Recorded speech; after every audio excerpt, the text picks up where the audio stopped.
tuning in.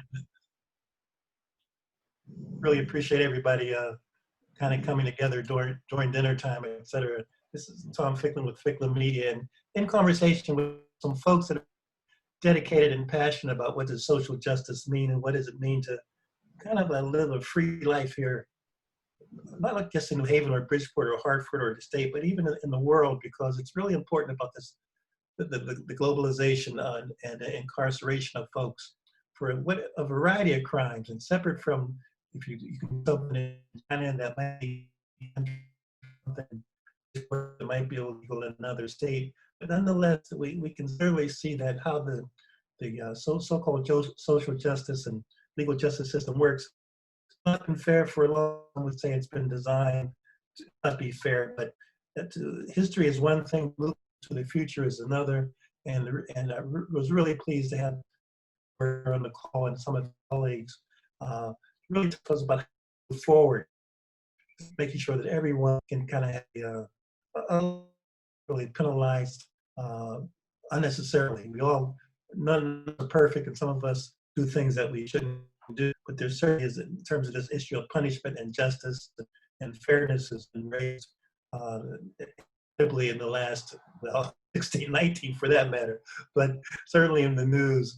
And I wanted to kind of have this opportunity to kind of chat with and talk about some of the folks that are really on the ground, day in, day out, 24/7, 365, trying to make sure people, just fairly. I mean, this is not a launch to the moon or a launch to Mars. People should do fairly. So Earl, thank you again for arranging, particularly with your technical expertise. No problem. Happy to help. So kick us off a little bit and tell us about your comrade justice and your comrades in fairness and your comrades in equity and what they're doing and how they're doing it. Well, I mean, we actually there's a lot of us. I would venture to say there's a whole phalanx. But the thing of it is making sure that we're all working together in a unified fashion so that we can actually achieve our goals as opposed to working in silos. But have here Don Robinson, who is my co-chair with the Greater New Haven Reentry Roundtable. Don specializes in employment, and he has a couple of programs that he runs through the workplace. And I'll let him, tell his bio and what he wants to share about that. We'll have Dr. Lisa Bogisi, who I befriended and has been very generous with her time and her expertise with me as I started off in New Haven. She's out of Yale's Transitions Clinic, and she's been super helpful, especially when it comes around dealing with issues of the health inequity and health gap. As you know, in the minority population, we have higher rates of heart disease and diabetes, but so just imagine that in the population that we work with, reentry, that is even more magnified. They have an even higher rate of mortality and morbidity once they are released from prison. So that continuity of healthcare is key.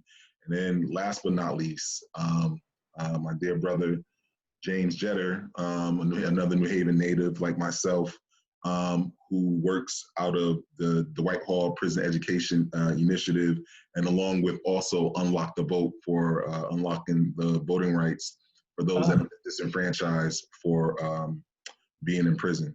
So, but I can behind you, Earl, we have is that the mayor's? We have the logo behind you. That. So I am the director for reentry for the city of Bridgeport, along with my co-chairing duties for the Reentry Roundtable. The Mayor's Initiative for Reentry Affairs is a division of the Reentry Department of the city of Bridgeport. Was conceived about 4 years ago after the re-election of Mayor Joseph Ganim. And I am the third director of that particular division and department. And I think one of the first to actually have a working and operating budget so we can actually start doing more things to help people. So I'm very blessed working with the city council and the city of Bridgeport, and I got a lot of colleagues there. And as we try to knit together all the different areas between New Haven, Hartford, Bridgeport, Waterbury, London, there's about 10 reentry roundtables, and we've been growing since about 2.5 years ago. I think we were at like 6, and now we've almost doubled that throughout the state. Tremendous, tremendous. Who should we hear from next? With Don R on the phone? Dr. Puglisi, would you like to go? All right. Ladies, since she's a old ladies second at least. We'll give you the honorary. Elise, do you work with Johanna Madeira as well? I do, yes. Yeah, that's what I thought. Great. So tell us about yourself. Yeah, great. So thanks for the invitation. Thank you to you both. And so I'm a primary care doctor. I'm an internist, so people's regular doctor.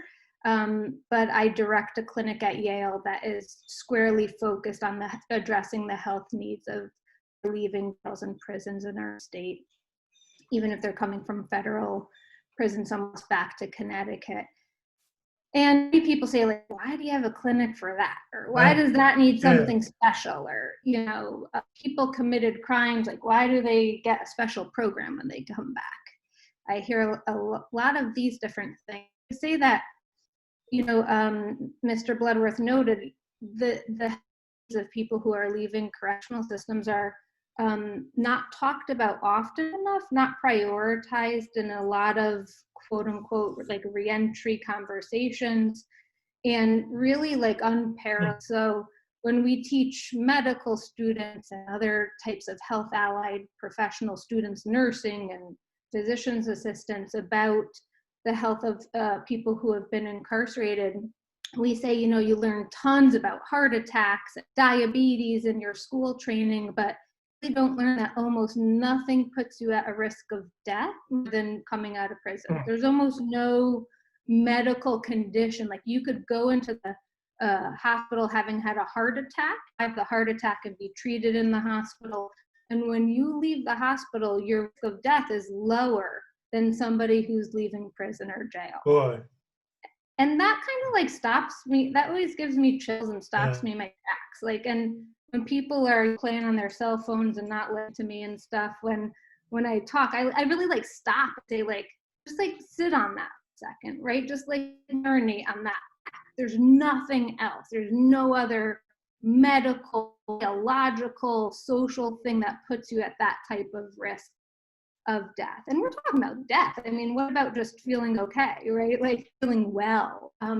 That's a whole nother conversation. But so I think the magnitude of the impact of health on people who have been incarcerated is so tremendous and so poorly addressed. We just don't, in the 60s when Medicaid came to be and were written at the federal level, they had an inmate exclusion right from the start. So it was always that, okay, fine, we can, cover the health needs of some poor people, but we're not going to cover anybody who's incarcerated. You can't be incarcerated and have your health care covered by the federal government.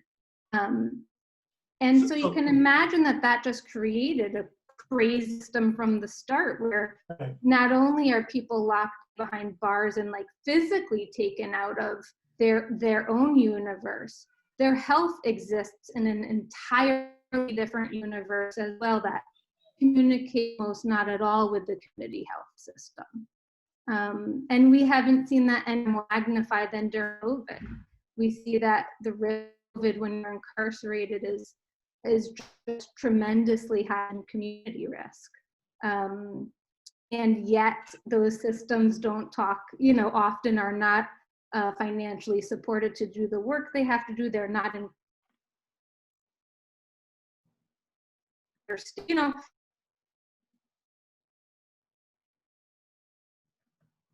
you don't allow that out, right? So it's a very unusual situation.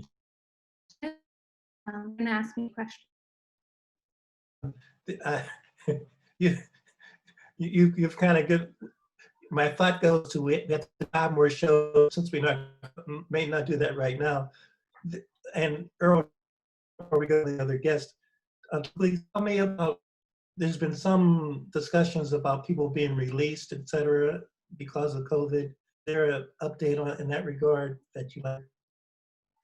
I don't necessarily have an update in that regard. I know that at the advent of the quarantine and the pandemic, between I want to say the end of March and probably mid-May to June, there were roughly about 2,500 individuals that were released due to COVID and compassionate care to some degree. But from what the Department of Corrections was saying, many of those folks were due to release anyway and would have been released based on the normal protocols for DOC. So that picture to me is still a little bit unclear.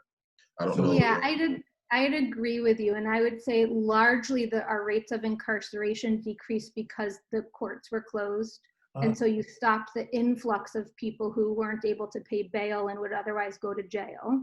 Mm-hmm. And then there were people who were coming due sometime soon anyway. So I haven't seen that we massively released people who, had only a couple years left on their sentence or anything, but I'll say this and then let invite other people to speak on their topic. But I would say that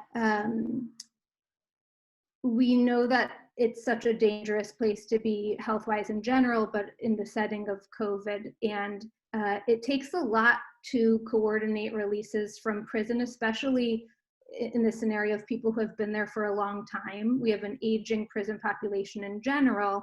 Absolutely. And many of our patients said afterwards, like, I was scared to be in because I'm like counting, like, when is it going to be me next?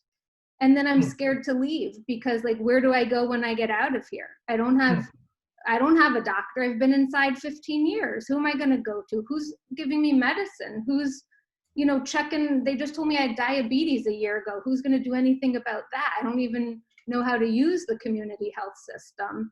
And you guys gave me the mic first, but like health is sometimes even the last thing on people's minds when they came home, right? Like you're just talking about like, where am I going to lay my head tonight? How am I going to get food? My PO tells me I got to get a job right away. The whole community shut down. What am I going to do? And so I'd say even people with really significant health concerns, issues, it ends up low ranking on a list of like just absolute priorities, right? It's all priority, but that one gets pushed down because it doesn't feel as urgent. So I'd say that many people have shared with me over the past months, it felt like a gamble and scary to be inside. It feels like sometimes a gamble and scary to come out quickly. And while I recognize that and value that, I still firmly believe that people are safer in the community and ought to be in the community. And so I'll throw out there, I think it's the community's obligation, our obligation here, to develop the systems, to develop the programs, to develop the network, social network that people need when they come home, so that we can provide them with those supports, love, connection, medical care, jobs, all that stuff, because they're safe. I mean, people belong in their communities, in their families, with their loved ones, especially during pandemic scenarios. And so the question is, how do we rise up to meet that challenge? And even if something doesn't exist yet, like how do you just build it fast in order to have it be there to support people? I think one additional thing to that, and I know you treat things holistically, Dr. Puglisi, and a lot of what you focus on was the physical health and the toll it takes on individuals, the higher morbidity, higher mortality, but there's also a higher rate of mental illness as well that goes untreated, not to mention issues of trauma that are not, their needs are not being met for individuals that are being released, as well as with kind of how things resulted from the shutdown. You had a lot of people that had substance abuse issues or were in the process of getting that treatment for trauma and therapy, that because they had to start doing things remotely, either they were not able to access the treatment like they were supposed to, or the treatment just wasn't as efficacious remotely as it was in person with their groups that they were having. Definitely. Well, we're not going to stay on the somber note because we have some folks here that are still fighting the battle and get up every day and 24/7 understand that it's a crusade, but it's a healthy one to be involved with. Earl, who should we go to next? Let's go with Mr. James Jetter. Mr. James Jetter, you're on the hot spot. Lisa's laid some good context for us. And again, I'm halfway joking because this is a serious, it's a life and death issue, but also all of us on this call are alive, or at least somewhat alive at the moment. So we're gonna kind of keep hope alive and be faithful and proactive in our actions. So I'm James Jetter. I'm the co-director of the Full Citizens Coalition to Unlock the Vote. We are a voting rights coalition whose current campaign is to see men and women who are on felony parole have their voting rights back, and to see the expansion of voting rights to everyone, regardless of where they reside, whether incarcerated or not. If they're here, they're here. With that, this particular year, we're also really just investigating what is this process, and have we trusted the process enough to say that it works? Mm-hmm. Right? Are we willing to test it in a way where we can build some community power around structure and around who's in power? Connecticut's urban spaces, though they get a lot of outside push come presidential and gubernatorial elections, when it comes to elections that affect our lives, Black and brown lives, the most, which is, your city elections, your mayoral and your aldermen or councilmen. A lot of these elections are elections that are won by default of vote. They're not won by a turnout. They're not won by a people's platform. They're won by the lack of vote. And that's a historic issue that I don't think we've ever faced to address what it is that we gained with the passing of the Voting Rights Act, because we've never accessed it in a manner where it was politically profitable to us as a people. And so we've really just looked at what disenfranchisement is and how it affects all of our lives. And historically, what Connecticut has done, though we pride ourselves on being a state that ended slavery extremely early, well, 2.5 decades before the rest of the nation, we didn't give anybody voting. They ended it without giving rights to vote to freed Black persons, and they fought that. They fought giving that right until 1876. Where they had to, according to federal statutes, now they had to give us the right to vote. And but with that right came a lot of the disenfranchisements that a lot of states have dealt with literacy barriers. At one point, having to be able to read the Connecticut Constitution, which stated that in order to vote, you had to be a white man of 18 years of age and own property. So you got to read your disenfranchisement. I mean, it's just a lot of funny stuff. The barriers that have been historically put up, and so many of us don't vote. I don't think we pay attention to the fact that all these barriers aren't put up for our benefit. Like, we don't have a system that has proven to have our best interests at heart at any point in our time in this country. So to trust it and say that, well, they're keeping something from us for our benefit, it's just a conversation that we haven't structured on. What is the vote? Where does power lie? And it affects so much of our lives. Like, I'm on, Earl has invited people who know one another, because there's so much overlap in the work, and we all realize that these issues are I mean, people say intersectionality, but it's more than that. It's just a flat overlying of issues. You can't untangle them. They don't meet at any particular point. They're just all there. And the important issues that create the culture and environment are the issues that no one gets to focus on, which are voting rights and health, and because as Don will tell you how important, and Lisa knows that we all, and I've returned, like I did quite a bit of time as a teenager till my mid-30s. You know, these aren't things that you're worried about returning. You're worried about where am I going to sleep. You're worried about, you know, where am I going to work, because I don't want to be anybody's burden. You're worried about all the new emotions and mental things that are happening to you, having done all this time that you don't know how to navigate, right? And so these are your concerns. So someone telling you, "Yo, man, you need to go vote," you're like, "What?" Right? But James, are you, and James and Earl, but help me to focus a little bit. Are you talking about expungement or just your rights to I'm talking register?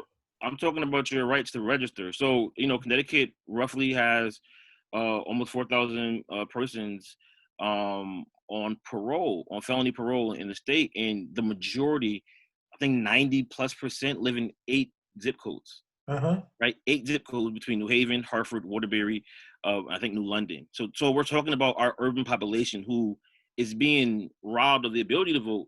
But we're also talking about a historical issue that even having the right to vote, why aren't we voting? Yes. Not to So mention like that having this conversation about about where does power lie, and why aren't we, why haven't we been able to access it? You know, so examining that. But in order to do that, you have to be able to lay out the issue to say that, okay, this is what this is affecting. Lisa started with talking about a policy issue, how you were disenfranchised from medical coverage by a policy. And so, you know, seeing the why we vote, who represents you, and why things are important to your health. Yes. You know, so just seeing how these things tie together, we're really trying to work within the community of getting that information out there. To add to that, though, in regards to the disenfranchisement, you have roughly about 2,500, between 2,500, the numbers are not exact, but you have roughly between 2,500 to 3,500 individuals that are in pretrial status, meaning they're in jail, they're locked up, but they haven't been sentenced. So they're there for any number of reasons, mostly because they can't afford the bail. And they're going to get released pretrial. But while they're there locked up, if there's an election, they still are eligible to vote, but they don't have access to the ballot. So say it differently. So they don't have it. I mean, so yeah, you have people that are locked up that are eligible to vote that can't vote, essentially.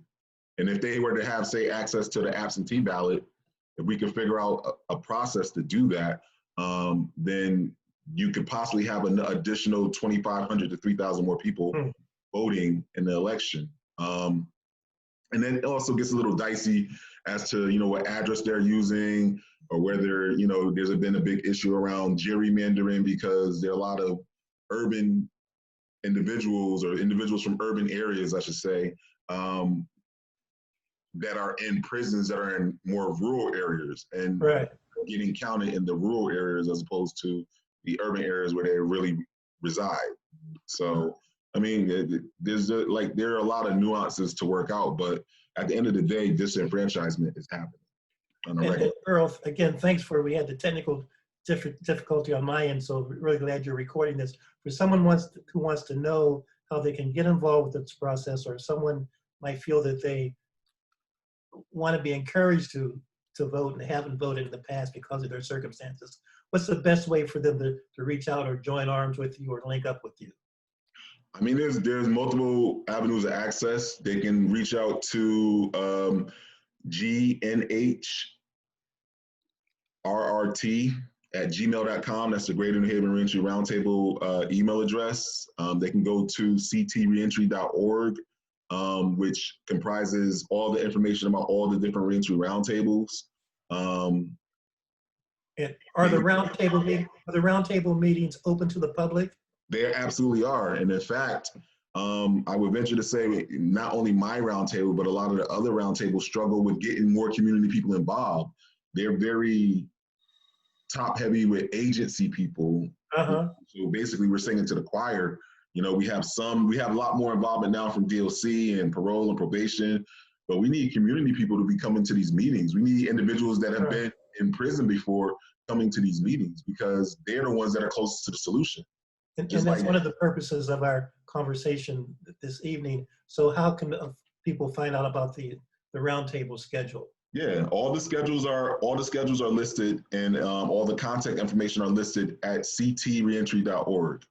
ctreentry.org. Correct. And Mhm. just before we go to someone else, James, you spoke with such passion about the historical issues that are still kind of keeping us, this is a bad expression, but keeping us in prison, so to speak, in terms of exercising our freedom. Say a little more, because if there's someone listening that you want, that needs to be encouraged, that again might have had a past and feels that has prevented him or her from moving forward, what do you want to say to them directly to kind of encourage them to not give up hope? Well, I'll say this: when I went to prison when I was 17, and one of the first conversations I had with I was facing a life sentence, and one of the first conversations that I had with my uncle, who had done several stints in prison, he said, "If they offer you this amount of time, just take it." And my knees buckled. Like, he said so much that I was like, I don't even want to talk to him anymore. He's like, nah, trust me, laws change all the time. And at 17, I couldn't fathom, or understand what he was saying. I wound up taking similar amount of time to what he had said, and 18 years later, the laws changed. So I didn't do all the time. The laws changed, and that's the only really thing that you have to put hope in, is that we as the people have the ability to change laws. Yes. And when that happens, people come home. We built the prison off of laws. We can defund and tear it apart through the same process, man, through law. So that entails all of us starting to partake in this process. Excellent. Don R, share a little bit. You got your lighting looks good, and your makeup looks good, and I like the shadows and that kind of thing. And you brushed your teeth before you went on, so I like your ring and your hair kind of things. So, you're looking good. I might loan you a hat next time. Yeah, I might need to use one of those. Right. So firstly, thanks for having me. My name is Don Robinson. I am the co-chair for the Greater New Haven Reentry Roundtable and program manager for the Platform to Employment Reentry program at the workplace. So much has been said. Of course, my area of expertise is employment and training. I always, anytime I share with anyone, the importance of employment, training, education, and that kind of stuff, I always, in my world, there's these three pillars: employment, health, housing, right? Which all tie in together. If you don't have your health, you have nothing, clearly. And one of the reasons, unfortunately, people put that on the back burner is, when you come out, you're underwater, you're drowning. I meet people, and we have the expression, "Hey, we're trying to keep our heads above water." These people, they're already underwater, drowning, like when they walk out. Okay, we're talking about men and women who education deficits, occupational skill, with occupational skills which they're lacking, communication skills, work experience, and we're also talking about a group of people, a whole community that was, I think this is our sixth pandemic, and I'm including myself in it. We have the, poverty, systemic racism. We had a war on drugs, truth in sentences, tough on crime, right? And this is all before COVID-19. So we were already fighting several pandemics, and now there's this one, and when we're sentencing men and women to prison, 90% of the time, right, we're not solving the issue that landed them in prison.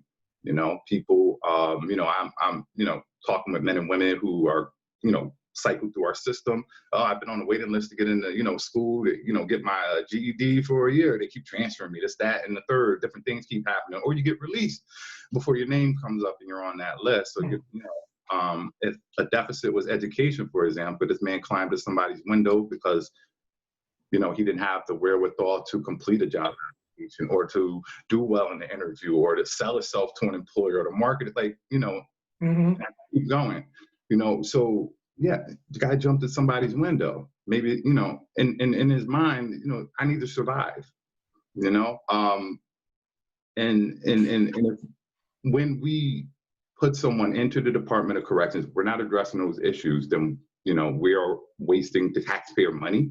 And, you know, we are further investing in a system that is completely broken. And that is literally a system of incapacitation, and is not a system of correction that is looking to move the men and women forward that are being housed there. So these men and women. And Don, what's keeping you motivated when you go to work? I imagine you're working remotely now. You still want people to come see you, and you still feel that if we band together, we can Absolutely. provide some light at the end of the tunnel. So how do people reach out to you, and what keeps you motivated? All right. So, well, motivation, several things. You know, I'll start there. First of all, you know, pre-COVID, you know, and I'll speak to our specific program. You know, we placed close to 70% of the men and women pre-COVID. COVID hit. You know, of course, we took some hits, but we were around 60% in placements. And one of the things that we're able to do here at the workplace is offer the employer an opportunity to bring men and women in on the job prior to a hire on a subsidized employment situation, which takes some of the risk off of the table, because you know, employers are typically, you know, hesitant to invest in someone when they're like, hey, you know, this guy, you know, he's had some issues and stuff, but you know, we take that discomfort off the table by demonstrating, you know, our confidence in them by bringing them on through our staffing agency and covering them. And that's the workplace in Bridgeport. Workplace is home is Bridgeport. Our services are statewide. Any Connecticut. Great. That's okay.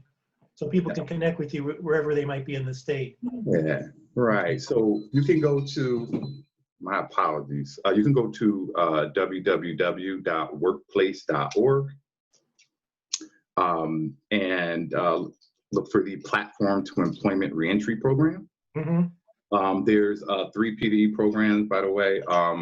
There's a reentry version, a version for unemployed job seekers who have exhausted their unemployment benefits, and there's also a platform to employment for veterans that they are looking to train as machinists. Good. And in terms of what keeps you motivated, I'm going to come around before we conclude with that same question, everybody, because working in the trenches like folks are doing, and even before this job, you had other jobs or other circumstances.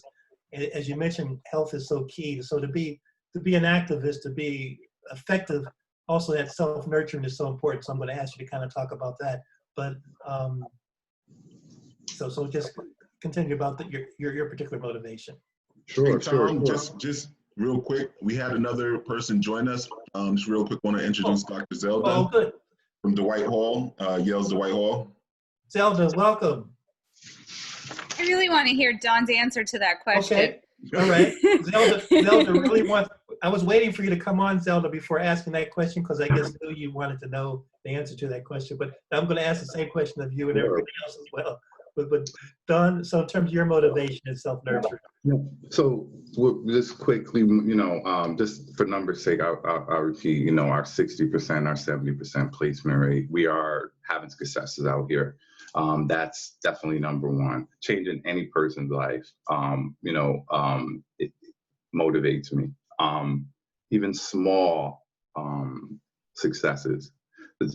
That's one of the things I think as returning citizens, you have to begin to celebrate. Because when you come out, there are a multitude of issues and things waiting for you to address them. Celebrate small successes. There's always hope. And no one was put here to be cycled in and out of prison for the rest of their life. I know that if you have a man or a woman, an individual who is being released from prison, you provide them with the right support that they need and show them that you care about them actually as a person, I think that we'll see more success. And we really begin to address the issues that are bringing these men and women in front of the judges. Yes. Period. Zelda, welcome. Thank you. Thank you for having me. Thanks to Earl. This is being recorded, so you'll be able to kind of catch up. But share with us about why you accepted the invitation, and you could be eating now or watching Zoom or watching Netflix or something right now? What keeps you involved and connected to this crew of happy warriors? Well, I did anticipate perhaps you asking something like that. And let me, I just want to share with you a brief excerpt from a note I received from one of our students today. And it's one of the things that keeps me going. One of your Yale undergraduate students? A Yale student who is incarcerated currently at McDougall Walker Correctional Institution, who has taken, I think, about 10 credited Yale classes from prison, mostly in person until the pandemic set in, who is serving quite a long sentence, but who has been with our program from the beginning, as many of our students have. And I will say, even though this conversation is centered around reentry, as I understand it, which is something I'm passionate about, but we don't discriminate against sentence length or type of conviction when we're doing admissions in our program, which means we end up being able to work with a lot of people on longer sentences who maybe aren't eligible for other programs. And we do a limited amount of reentry every year, but we I think do it quite well because we have a lot of attention focused on our students who are getting out. But in the pandemic, we've actually been able to work with and impact a lot more people inside beyond just our students, because we have not just allowed but encouraged people inside, our students, to request extra copies of correspondence-based course materials that we're sending in. So we have students who are saying, I've got 8 other guys in my block who are interested in this stuff, who aren't YPEI students, and we're sending in 8 extra copies of everything so that they can have peer-led discussion groups or host, conversations about sets of readings. And we wouldn't have really, we haven't been able to do that until recently. And it's been something really moving to see how people share. And this student in particular sort of spoke about this in a letter that he wrote. He wrote, I have and will continue to argue that the biggest benefit of YPEI is not found just in the classrooms, but in the cell blocks. YPEI has empowered a group of men dedicated to educating and liberating their peers from the bondages of ignorance. The classrooms plant the seed, and it grows and blooms inside. And then just another part of this very long letter that I thought was so beautifully phrased. For me, writing, this student has, whose nickname I can say is Love, has been taking a correspondence-based creative writing course this summer that was guest edited by some amazing writers such as Hanif Abdurraqib, Alexander Chi, Franny Choi, Chen Chen, and it's been a kind of magical experience, I think. But the student writes, for me, writing and being a writer are 2 very different, often competing things. But through this course, YPEI has shown me that I do a lot of writing, but I'm without the needed discipline to call myself a writer. Fortitude, yes. Discipline, no. Key to YPEI success here is the therapeutic aspect of reflecting that comes with the introductions to this instrument, the pen. It has allowed me and us an opportunity to not only speak unfiltered, but also to be heard, to relive that which we tried to bury, to live a life, if only in a world this pen creates. YPEI revealed the power hidden in learning to use words effectively, a powerful tool. On the other hand, how does one transition from writing to becoming a writer? Again, for me, this question has become my quagmire. Becoming a writer is a process that, at best, is a work in progress. Unfortunately, for some, becoming a writer is tied to a career. However, for many of us, it is married to our liberation, literally. Impressive. Just for people, someone that's, and thank you so much for sharing that. Again, YPI stands for the Yale The Yale Prison Education Initiative, which is based at Dwight Hall, Yale Center for Public Service and Social Justice. Excellent.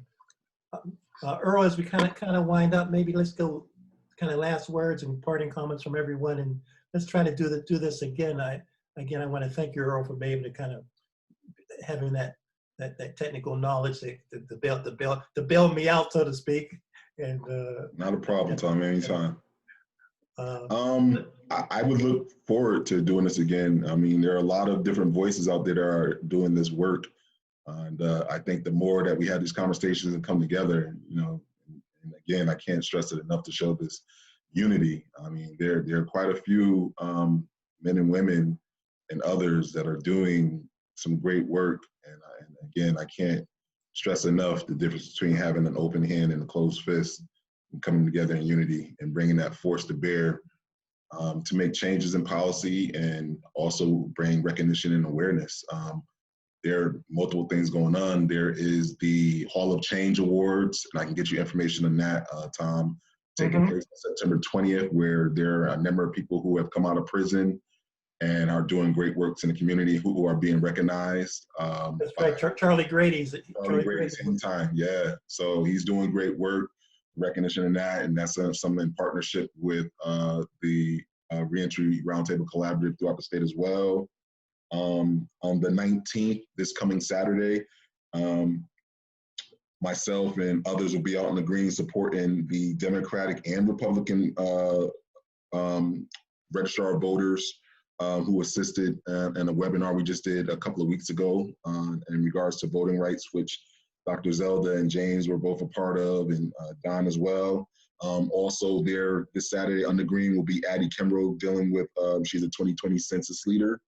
So that'll be another opportunity to interface with people to find out more about voting rights and getting registered to vote and how to utilize the absentee ballot. And then roughly what time on Saturday?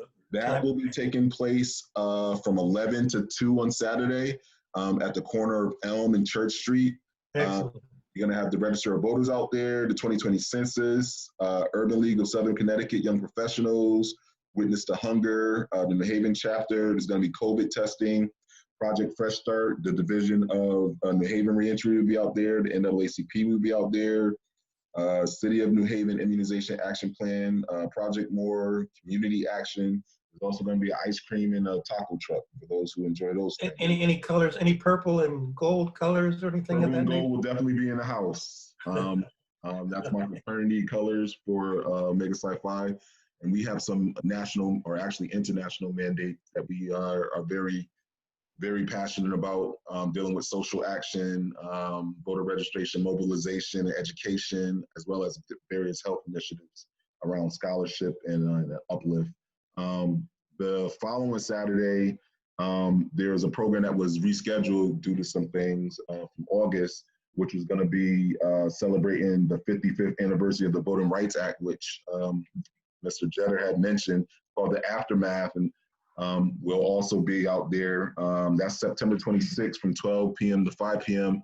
at 200 Orange Street with the town clerk and some more people trying to get individuals registered to vote, as well as not just, and I think a lot of people get caught up in just the, let's register people to vote, but people really need to be educated and activated, because, you know, one of the things that I found out recently in the program that we did a couple of weeks ago is that, you know, they did do something inside the prisons. They did a pilot program in York where they registered, I think it was roughly 140 people to vote, and roughly 10% of those folks that were registered inside the prison actually voted from inside the prison. So not just about registration, it's also about education and activation, getting people mobilized. And like James said, really understanding what it means to, you know, what your local election means, you know, knowing who your alder person is, who the co-chairs in the ward is, or your councilman or councilwoman are, you know, and who's your state representative, who's your state senator. I recognize that there was it's 7 o'clock. There's a very big lack of knowledge around that. As recently, a few years ago, I was a co-chair in Ward 27 in New Haven, in Westville, in Valley Street area. And it's just like, there are roughly 3,500 eligible voters over there, and the turnout every election was around 500. Right. Indeed. So, Indeed. Lisa, any parting words? And feel free to kind of shout out about what you might need. Do you need money? Do you need investors? Do you need policy change? Do you need Earl to come over there and paint your walls? I mean, what do you need? All of it. We need all of it. No, I mean, I think that for people who are listening who are personally impacted with an incarcerated loved one or their own prior incarceration, or who have never been incarcerated but are, passionate and moved by the conversation and wondering what they can do, I think that this is a large national atrocity that has gone on for hundreds of years and will take a lot of time to undo, but squarely focused on decarcerating our state and country, take lots and lots and lots of people, right? So the work of any one person is insignificant. I think it's the real collective energy of all the people doing their piece, right? Whether it's you have a small business and you need to hire, and you want to give, you say, maybe I will give somebody who's been incarcerated a try, right? Yes. Or maybe I will work with Platform to Employment, or you have a Saturday free and you're going to sign up to do voter registration or work a ballot box, or, I think all of this stuff is critical from the health end of things. I think that, our program, I'm a small piece of a big program that I run, but I'm really the least important person there for the patients. I work with community health workers who have been incarcerated, who become, in some cases, like the closest social connection somebody has, who comes home and doesn't have a family anymore, or what have you. And so I think that Tino Negron, yes, Jerry Smart, Manya Saunders, there are Kelvin Young, Latoya Benton, those are the phenomenal community health workers in the state in different cities who are doing this work. But it takes a big team, and it's like no one has the one answer. It doesn't exist, right? And so it's collaborating. I got the sparrow necklace my sister made me. She's an artist, and they do their best work in big groups because they all work together to get food. And it is about collaboration. So James just logged off, but I'm obsessed with voting and health. The two are closely intertwined, and every chance I get when we get a grant, I'm like, how can we unlock the vote into this, right? Yeah. How do we get them money to do their great work, and how do we collaborate to get voting and health, to have people see them as deeply intertwined as they are. And that's just a small example, but I'm trying to say that there are so many opportunities, but it all has to be focused, I think, really on the ultimate goal of decarcerating and building the community systems that we need at the most grassroots level to address people's needs when they're back in the community, and hopefully to prevent incarceration ultimately in the first place. The no entry policy. That's right. Earl, we're going to do it again. Zelda, since you came on a little late, would you like to kind of share a few comments before we sign off, and then Dawn also?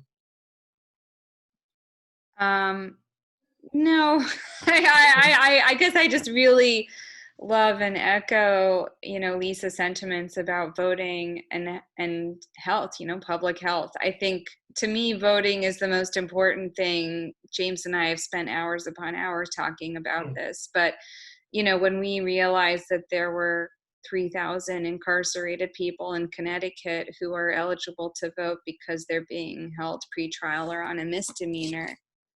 We recognize this in the last presidential election. We sort of, it really set a fire under us to try to figure out how to get that going. And bureaucracy is really something, but I hope that we're on track to get more incarcerated voters, not just, for the election, but because it is a part of citizenship, about being a part of the democracy. If you have the right to vote, you should be given a mechanism to exercise that right. And right now we're not doing great, but I hope that we can sort of improve between now and the election. Excellent. Don R? Mr. Donald. Yeah, sure. Any last words before Of course. Yeah. All right. Here, everybody. So I think in me just turning my wheels, hearing everyone, I talked about my 3 pillars.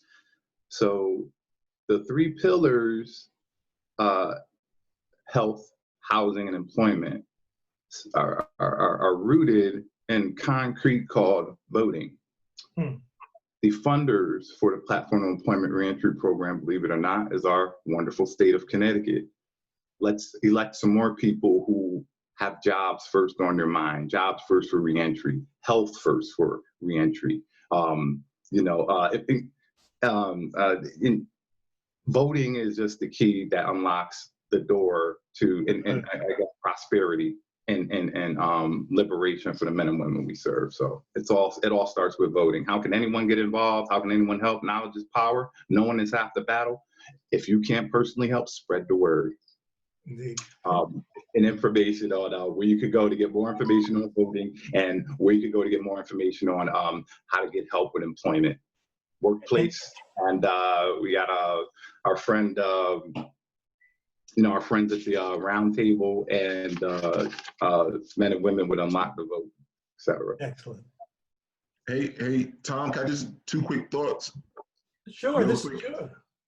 You know that there's a raging fire burning on the West Coast? Yes, sir. And up until about 2 days ago, many of the firefighters that were helping in those fires, put down those fires over the last several years and beyond, were individuals that were incarcerated, and they made basically like $1 or something a day. And then when they got out of prison, they then, after being experts and trained in firefighting, they then could not become firemen.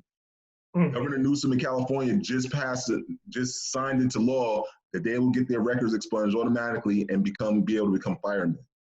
So that's a perfect example where community pressure and community awareness and community knowledge kind of kicks in. Absolutely. Just some outdated laws causing people to live forever with a scarlet letter unnecessarily when there's a clear need for their services and their expertise. See, thanks. Yeah. Earl, again, some of the acronyms, the websites, where people can kind of get more information again. You can reach Don and I for the Greater New Haven Reentry Roundtable at gnhrrt@gmail.com. And then you can also check out all the schedules for all of the reentry roundtables and what's going on in the world of reentry, as well as a new newsletter that started between the Reentry Collaborative, Central Connecticut State University, and Department of Corrections at ctreentry.org. It has all the schedules up there. All the meetings now are virtual, so you can basically attend from anywhere. And then we're also recording all of our meetings so they can be accessed at any time for the community to be engaged. Excellent. Let's remain engaged, and I really appreciate having this opportunity to learn more. And I'm gonna have to get to some of these meetings. I need to get myself a little active, right? But at any rate, Earl, thank you so much. Lisa, thank you so much. Don R., Mr. Jetter is gone. And Zelda, thank you, everybody. And thank Earl, you for having us, Tom. My pleasure. We'll do it again. Sounds good. I look forward to it. Anytime. You will. Thank you. Take care. All right, folks.